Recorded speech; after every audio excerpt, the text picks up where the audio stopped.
नमस्कार, ये आकाशवाणी पटना है। अब आप राकेश कुमार सिंह से प्रादेशिक समाचार सुनिए। पहले मुख्य समाचार। प्रधानमंत्री नरेंद्र मोदी आज मन की बात कार्यक्रम में देश विदेश के लोगों के साथ विचार साझा करेंगे।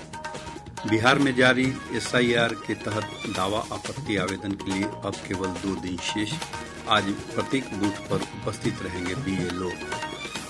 12वीं पुरुष एशिया कप हॉकी चैंपियनशिप में आज भारत का मुकाबला जापान से होगा। मैच दोपहर 3 बजे से शुरू होगा।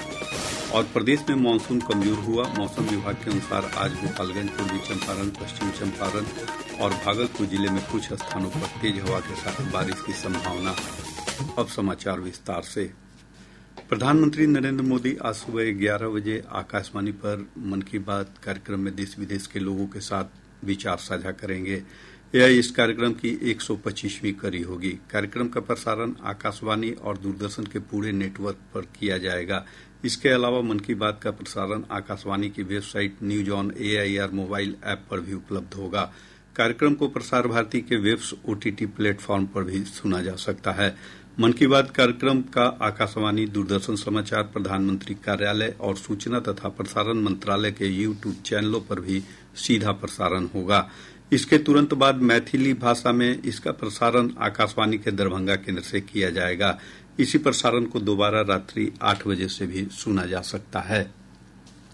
बिहार में जारी मतदाता सूची के विशेष गहन पुनरीक्षण अभियान के तहत दावा आपत्ति के लिए अब केवल 2 दिन शेष बचे हैं। इसके तहत आज और कल सभी मतदान केंद्रों पर BLO उपस्थित रहेंगे और मतदाताओं को दावा आपत्ति समेत मतदाता सूची से संबंधित अन्य आवश्यक कार्यों में मदद करेंगे। निर्वाचन आयोग से प्राप्त जानकारी के अनुसार अब तक 2,27,636 मतदाताओं ने प्रारूप सूची पर दावा आपत्ति दर्ज करवाई है। वहीं राजनीतिक दलों में भाकपा माले की ओर से 118 दावा आपत्ति दर्ज करवाई गई है, जबकि राजद की ओर से 10 दावा आपत्ति दर्ज कराई गई है। अन्य 10 मान्यता प्राप्त दलों की ओर से किसी प्रकार की दावा आपत्ति नहीं की गई है। मतदाता सूची में नाम जोड़ने के लिए 13,33,793 नए आवेदन प्राप्त हुए हैं। इधर विभिन्न जिला प्रशासन की ओर से मतदान केंद्रों पर विशेष अभियान दिवस का आयोजन किया जा रहा है। इधर औरंगाबाद जिले में भारत निर्वाचन आयोग के विशेष निर्वाचन प्रेक्षक नजमुल होदा ने कहा है कि शुद्ध और सटीक मतदाता सूची बनाना भारत निर्वाचन आयोग की प्राथमिकता है। श्री होदा ने राजनीतिक दलों के प्रतिनिधियों और जिला प्रशासन के वरिष्ठ अधिकारियों के साथ मतदाता सूची के विशेष गहन पुनरीक्षण कार्यक्रम की अद्यतन स्थिति की समीक्षा की और मतदान केंद्रवार BLO की सक्रिय भागीदारी सुनिश्चित करने पर जोर दिया। अंतिम मतदाता सूची का प्रकाशन 30 सितंबर को होगा। सुप्रीम कोर्ट में कल मतदाता सूची के विशेष गहन पुनरीक्षण प्रक्रिया के तहत दावा आपत्ति की समय सीमा बढ़ाने के लिए दायर याचिका पर सुनवाई होगी। न्यायमूर्ति सूर्यकांत, न्यायमूर्ति जॉय माल्या बागची और न्यायमूर्ति विपुल M पंचोली की 3 सदस्यीय पीठ ने इस मामले की सुनवाई करते हुए 1 सितंबर को अगली तारीख तय की थी। प्रदेश में सर्वाइकल कैंसर से बचाव के लिए अब तक 1,90,000 से अधिक लड़कियों को ह्यूमन पैपिलोमा वायरस का टीका लगाया जा चुका है। स्वास्थ्य मंत्री मंगल पांडेय ने बताया कि बिहार देश का पहला ऐसा राज्य है जहां सरकार की ओर से मुफ्त में टीकाकरण किया जा रहा है। उन्होंने कहा कि वर्तमान में 17% मामले सर्वाइकल कैंसर के होते हैं, जिनसे बचाव के लिए यह टीका प्रभावी है। राज्य में अगले महीने से 80 नई पिंक बसें चलाई जाएंगी। बिहार राज्य पथ परिवहन निगम BSRTC के प्रशासक अतुल कुमार वर्मा ने बताया कि ये बसें पटना समेत राज्य के अन्य भागों में चलाई जाएंगी, जिनमें पटना से हाजीपुर, पालीगंज, बिहटा के साथ अशोक राजपथ समेत अन्य हिस्से शामिल हैं। श्री वर्मा ने कहा कि इन बसों में महिला कर्मचारियों की तैनाती की जाएगी। वर्तमान में 20 पिंक बसें चलाई जा रही हैं। शिक्षा विभाग ने राज्य के सरकारी विद्यालयों में बेहतर तरीके से बच्चों को बढ़ाने के लिए 54 शिक्षकों को पुरस्कृत किया है। शिक्षकों को यह पुरस्कार टीचर ऑफ द मंथ के अंतर्गत मिला है। बिहार पशु विज्ञान विश्वविद्यालय में 18 नए व्यावसायिक कोर्स शुरू किए गए हैं। विश्वविद्यालय के कुलपति डॉक्टर इंद्रजीत सिंह ने बताया कि ये कोर्स पशुपालन, डेयरी, पोल्ट्री और मत्स्य पालन जैसे क्षेत्रों में शुरू किए जा रहे हैं। भारतीय रिजर्व बैंक आरबीआई के गवर्नर संजय मल्होत्रा ने कहा है कि भारत जल्द ही दुनिया की तीसरी सबसे बड़ी अर्थव्यवस्था बन जाएगा। उन्होंने देश के विकास में तेजी के लिए प्रधानमंत्री जनधन योजना को श्रेय दिया। इंदौर में सरकारी बैंकों के वित्तीय समावेशन अभियान संतृप्ति शिविर को संबोधित करते हुए श्री मल्होत्रा ने कहा कि केंद्र सरकार और रिजर्व बैंक ने 11 साल पहले बैंकों के सहयोग से जनधन योजना की शुरुआत की थी, जिससे पूरे देश में विकास हुआ। रिजर्व बैंक के गवर्नर ने कहा कि देश की विकास यात्रा में सभी वर्गों की भागीदारी सुनिश्चित करने के लिए इस योजना के अंतर्गत 55 करोड़ खाते खोले गए हैं, जिससे उन्हें बचत, पेंशन, बीमा, ऋण और अन्य सेवाएं प्रदान की जा रही है। प्रादेशिक समाचार आप आकाशवाणी पटना से सुन रहे हैं। ताजा समाचारों के लिए आप हमारे एक्स हैंडल AIR _पटना पर जा सकते हैं। राजगीर में खेले जा रहे पुरुषों के एशिया कप हॉकी चैंपियनशिप 2025 में आज पुणे में भारत का मुकाबला जापान से होगा। यह मैच दोपहर 3 बजे से शुरू होगा। इधर कल खेले गए मैचों में मलेशिया ने मौजूदा चैंपियन कोरिया को 1 के मुकाबले 4 गोल से हराकर बड़ा उलटफेर कर दिया।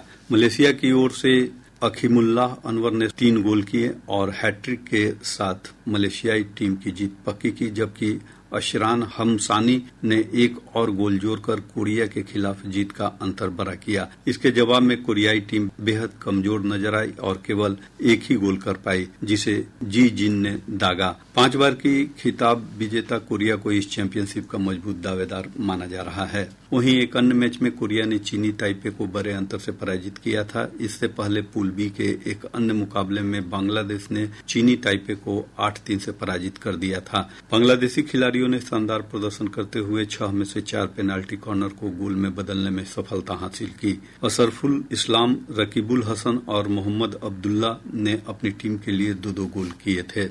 प्रदेश में मानसून कमजोर पड़ने से सामान्य तापमान में बढ़ोतरी हुई है। मौसम विभाग के अनुसार आज गोपालगंज, पूर्वी चंपारण, पश्चिम चंपारण और भागलपुर जिले में कुछ स्थानों पर तेज हवा के साथ बारिश की संभावना है। वहीं राज्य के उत्तर, दक्षिण मध्य और दक्षिण पूर्वी हिस्से में भी कुछ स्थानों पर बारिश हो सकती है। 31 अगस्त 2025 को प्रदेश के उत्तर पश्चिम, उत्तर मध्य एवं दक्षिण पश्चिम भागों के कुछ स्थानों एवं शेष भागों के 1 या 2 स्थानों में हल्की से मध्यम वर्षा की संभावना है। मेघगर्जन वज्रपात राज्य के उत्तर एवं दक्षिण पश्चिम भाग के जिलों के 1 या 2 स्थानों में होने की संभावना है। अगले 48 घंटों के दौरान राज्य के अधिकांश भागों के अधिकतम तापमान में कोई विशेष परिवर्तन नहीं होने की संभावना है। तत्पश्चात अगले 3 दिनों के दौरान 2 से 3 डिग्री सेल्सियस की वृद्धि होने का पूर्वानुमान है। इधर वज्रपात से बांका जिले के बेलहर थाना क्षेत्र अंतर्गत चरैया गांव में एक किशोरी की मौत हो गई, जबकि 2 अन्य व्यक्ति गंभीर रूप से घायल हो गए।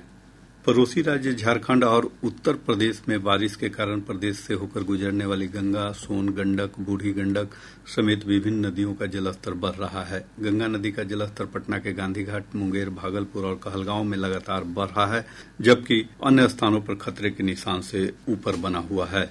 वहीं सोन नदी का जलस्तर पटना के मनेर में लाल निशान से करीब 1 मीटर ऊपर दर्ज किया गया। बूढ़ी गंडक नदी खगड़िया में, गंडक नदी गोपालगंज के डुमरिया घाट में उफान पर है। गंगा नदी के बढ़ते जलस्तर के कारण मुंगेर जिले के कई पंचायतों में एक बार फिर बाढ़ का संकट गहरा गया है। एक रिपोर्ट। गंगा नदी के जलस्तर में बढ़ोतरी से जिले के सदर प्रखंड के गंगा पार, कुतलुपुर पंचायत समेत कई गांव में बाढ़ की स्थिति एक बार फिर उत्पन्न हो गई है। नदी का जलस्तर खतरे के लाल निशान से मात्र 26 सेंटीमीटर नीचे रह गया है। ये कभी भी खतरे के निशान को पार कर सकता है। कुतलुपुर पंचायत के वार्ड संख्या 6 में भीषण कटाव के कारण भी लोगों को संकट का सामना करना पड़ रहा है। आधा दर्जन से अधिक घर भीषण कटाव से गंगा में विलीन हो चुके हैं। जिलाधिकारी निखिल धनराज निपिकर ने कहा कि खतरे वाले स्थानों में लोगों को घर खाली करने को कहा जा रहा है। पानी बढ़ रहा है। अभी जो पानी का लेवल है वो 39.07 मीटर है। ये देखा जा रहा है कि जो दियारा इलाके हैं कुतलुपुर पंचायत के, उन क्षेत्रों में पानी काफी आया हुआ है। गंगा नदी के पानी से कटाव भी हो रहा है। 2 मकान की क्षतिग्रस्त होने की भी सूचना हम लोग को प्राप्त है। हम लोगों ने पर्याप्त व्यवस्था वहाँ पे करने के लिए कहा है। फ्लड डिवीजन कंट्रोल बेगूसराय को, SDRF टीम को भी हम लोगों ने यहाँ से तैनात कर दी है। निजी आने जाने के लिए भी हम लोगों ने निजी नाव और सरकारी नाव का व्यवस्था हम लोगों ने लोगों के लिए यहाँ पे उपलब्ध है। इधर बाढ़ का पानी बरियारपुर, धरारा, जमालपुर, हवेली खड़गपुर और असरगंज के विभिन्न पंचायतों में प्रवेश कर रहा है। बरियारपुर में विद्युत सब स्टेशन में पानी प्रवेश करने से बिजली आपूर्ति पर भी प्रभाव पड़ सकता है। आकाशवाणी समाचार के लिए मुंगेर से प्रशांत कुमार सिंह। राजधानी पटना में डेंगू का प्रकोप बढ़ने लगा है। Civil surgeon doctor Avinash Kumar Singh ने बताया कि पिछले 24 घंटों के दौरान 22 नए डेंगू मरीज मिले हैं। उन्होंने कहा कि 6 अंचलों में 20 स्थान हॉट स्पॉट के रूप में चिन्हित हुए हैं। इनमें पाटलिपुत्र, बांकीपुर, नूतन राजधानी, पटना सिटी और कंकड़बाग शामिल हैं। पटना के गांधी मैदान में चल रहे 26वें दिव्य कला मेले का समापन आज होगा। सामाजिक न्याय और अधिकारिता मंत्रालय की ओर से आयोजित इस मेले में दिव्यांग कारीगरों द्वारा बनाए गए उत्पादों का प्रदर्शन और विक्रय किया जा रहा है। अररिया जिले के जोकीहाट थाना क्षेत्र के कजलेटा गांव से पुलिस ने एक अपराधी मोहम्मद तौहीद को एक देसी कट्टा और एक कारतूस के साथ गिरफ्तार किया है। सारण जिले के भेल्दी थाना क्षेत्र अंतर्गत लगनपुरा और यादवपुर के बीच बने चचरी पुल को पार करने के दौरान नदी में गिरने से 3 स्कूली बच्चों की मौत हो गई। बांका जिले के बौंसी शहर के गांधी चौक के पास एक आभूषण व्यवसायी के अपराधियों ने गोली मारकर हत्या कर दी। एसडीपीओ अर्चना कुमारी ने बताया कि पुलिस मामले की गहन जांच कर रही है। रोहतास जिले के शिवसागर थाना क्षेत्र के चंदवा गांव में अपराधियों की गोलीबारी में एक व्यक्ति की मौत हो गई, जबकि 2 अन्य लोग घायल हो गए। ग्रामीणों ने मौके पर 2 अपराधियों को पकड़कर पुलिस को सौंप दिया। शिवहर जिले की पुलिस ने तरियानी छपरा थाना क्षेत्र से 20,000 रूपये के इनामी बिक्की कुमार को गिरफ्तार किया है। अब पटना से प्रकाशित प्रमुख समाचार पत्रों की सुर्खियां। आज के सभी समाचार पत्रों ने अलग अलग खबरों को प्रमुखता से प्रकाशित किया है। हिन्दुस्तान ने अमेरिका के टैरिफ मामले पर रक्षा मंत्री राजनाथ सिंह के हवाले से लिखा है, भारत दबाव में समझौता नहीं करेगा।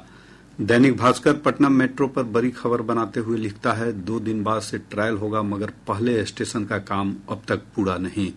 दैनिक जागरण ने प्रधानमंत्री नरेंद्र मोदी की चीन यात्रा पर शीर्षक दिया है, एक मंच पर मोदी, पुतिन और जिनपिंग। प्रभात खबर ने म्यांमार से मुक्त कराए गए लोगों की खबर को प्रमुखता दी है। अखबार लिखता है, साइबर फ्रॉड नहीं करने पर देते थे इलेक्ट्रिक शॉक, 42 भारतीय मुक्त।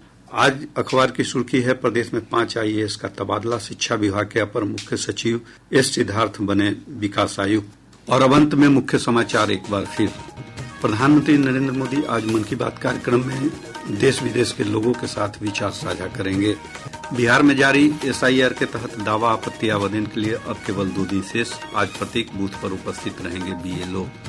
12वीं पुरुष एशिया कप हॉकी चैंपियनशिप में आज भारत का मुकाबला जापान से होगा। मैच दोपहर 3 बजे से शुरू होगा। और प्रदेश में मानसून कमजोर हुआ। मौसम विभाग के अनुसार आज गोपालगंज, पूर्वी चंपारण, पश्चिम चंपारण और भागलपुर जिले में कुछ स्थानों पर तेज हवा के साथ बारिश की संभावना।